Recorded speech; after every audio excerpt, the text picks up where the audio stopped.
होता है कि नहीं, ये ऐसा नहीं है कि ये भौगोलिक परिस्थिति की वजह से ऐसा नहीं है।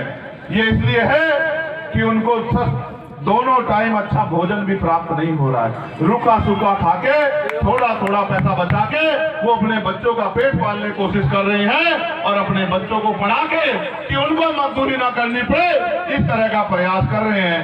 मेरी आंखों में बड़ी पीड़ा होती है जब मैं अपने लोगों को इस तरह पल पल मरते देखता हूँ, कोल्हू में काम करते, भट्टों में काम करते, खेतों में काम करते, और फिर मैं देखता हूँ कि ये सरकारें किस तरह उनसे मुंह मोड़ लेती हैं।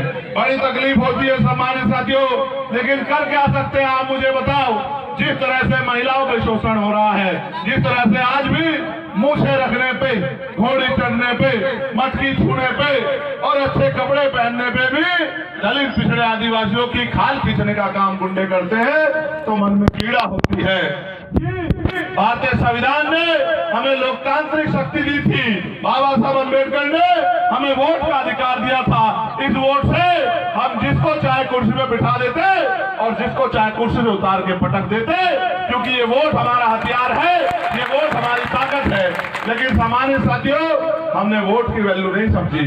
हमने किसी के कहे पे, किसी की दी हुई मिठाई पे, किसी की दी हुई शराब पे या किसी की बातों में आके और अपनी वोट को कभी किसी को सौंपने का काम किया। आप मुझे बताओ, व्यापारी व्यापार ही करता है, पैसे खर्च करता है, जिस बिजनेस में लगाता है और फिर पैसे कमाता है। आप मुझे बताओ, पिछले 12-15 साल से, और मैं धन्यवाद दूंगा झारखंड के साथियों का कि हमेशा उन्होंने मेरी एक आवाज पे यहाँ की सरकारों की जड़ें हिलाने का काम किया, और हजारों मामले ऐसे होंगे जिसमें गरीबों को न्याय दिलाने का काम किया। पहले सरकारी दफ्तरों में गरीब का बच्चा घुस नहीं पाता था, आज भीम आर्मी आजाद समाज पार्टी की वजह से नीला पटका पहन के भीम आर्मी आजाद समाज पार्टी का नेता गरीबों को न्याय दिलाने के लिए थाने में जाके खड़ा होता है, एसपीडीएम से बात करता है। आज बदलाव हो रहा है, सड़कों की ताकत आपने हमें दे दी, लेकिन आप ये सोचो, इस ताकत से हम अन्याय होने पर लड़ाई लड़ सकते हैं, लेकिन आपके बच्चों के भविष्य बदलने की लड़ाई तब तक आगे नहीं बढ़ेगी जब तक आप वोट की ताकत नहीं दोगे। इस मंच पे इस क्षेत्र के बहुत सारे सम्मानित जिम्मेदार लोग, शख्सियतें यहाँ बैठी हुई हैं। समय कमी के कारण मैं उनमें से ज्यादा लोगों को नहीं सुन पाया, लेकिन मैं जिम्मेदारी से कहता हूँ, बहुत दिन पहले मैं गढ़वा आया था, और मैं गढ़वा आया तो मुझे किसी ने कहा कि यहाँ के एक नेता है, बड़े गुंडे हैं, और वो गुंडे नेता उनके डर के आगे मुसलमान, दलित, आदिवासी, पिछड़े बड़े दबे दबे रहते हैं। मैंने उनसे कहा था कि एक मौका चंद्रशेखर आजाद को दे दो, ये गुंडे झारखंड छोड़ के भाग जाएंगे।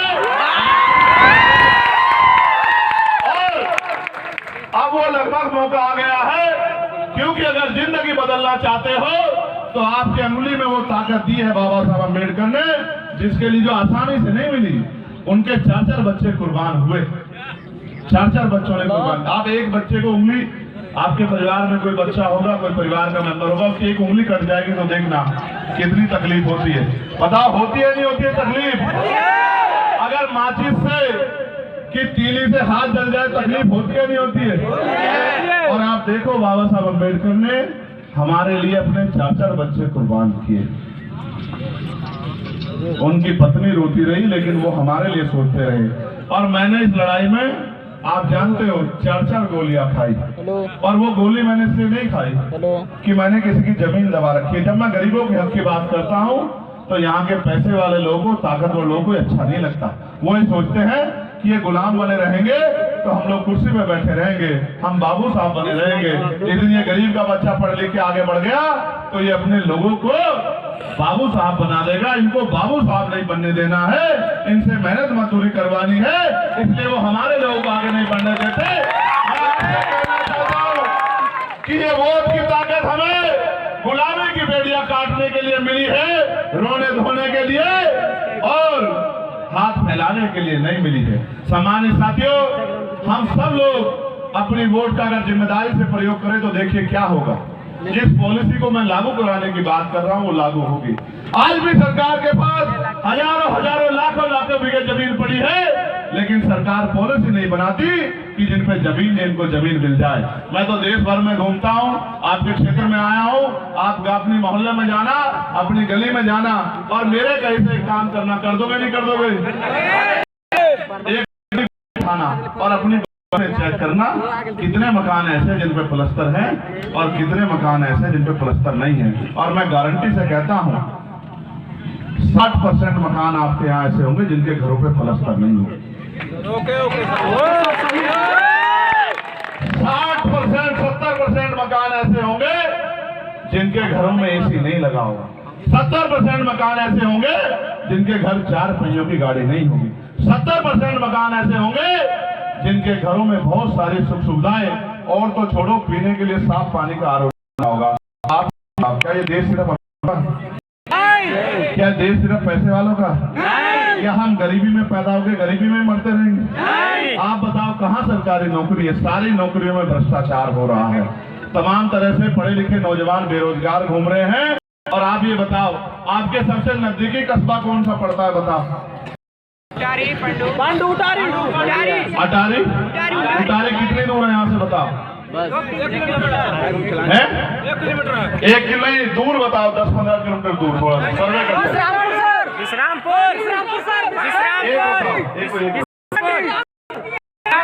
विश्रामपुर कितनी दूर है? विश्रामपुर 20 किलोमीटर। अच्छा ये बताओ विश्रामपुर आप जाते आज कितना पैसा लगता है? बताओ। 30 रुपया। 30 रुपये या 20? 30 रुपया। और बड़े लोग यहाँ बैठे होंगे, बताओ 15 साल पहले कितना पैसा लगता था विश्रामपुर जाने का? 5 रुपया। तो अब कितना लगता है? 30 रुपया। यानी कि महंगाई कितनी बढ़ गई? महंगाई देखिए आपने, बहुत बढ़ गया। 5 गुना बढ़ गई। कितनी?